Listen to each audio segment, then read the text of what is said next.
आज आपण स्वयंपाकघरातील इन्ग्रेडियंट्स वापरून आपल्या केसांसाठी उपयोग येणारा खास असे टोनर करणार आहोत. अगदी नॅचरली असं आपलं हे टोनर होतं. या टोनरपासून आपल्या केसांच्या सर्व समस्या दूर होतात. हे टोनर डायरेक्ट आपण केसांच्या मुळापाशी लावून वापरून घेऊ शकतो किंवा मेहंदी भिजताना देखील आपण याचा वापर करून घेऊ शकतो. टोनर बनवण्यासाठी सर्वप्रथम मी गॅसवरती एक पातेलं गरम करून त्यामध्ये आपण 1 ग्लास पाणी गरम करून घ्यायचं.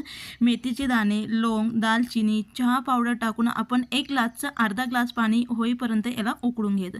या पद्धतीने आपलं टोनर तयार झाल्यानंतर पूर्णपणे गार झाल्यानंतर लगेच आपण एका चाळणीच्या सहाय्याने याला गाळून घेऊया. अशा पद्धतीने गाळून झाल्यानंतर जर आपल्याकडे स्प्रे बॉटल असेल तर स्प्रे बॉटलमध्ये आपण काढून केसांच्या मुळापाशी लावून घेऊ शकतो किंवा आपल्याला मेहंदी भिजण्यासाठी जे पाणी नॉर्मली वापरतो त्या जागेवरती आपण टोनरचा देखील वापर करून घेऊ शकतो. मुळापाशी असं प्रेस करून 1 ते 2 मिनिटभर त्याची छान मालिश करून घ्यायची. नाही तर ह्या पद्धतीने देखील आपण लावून घेऊ शकतो.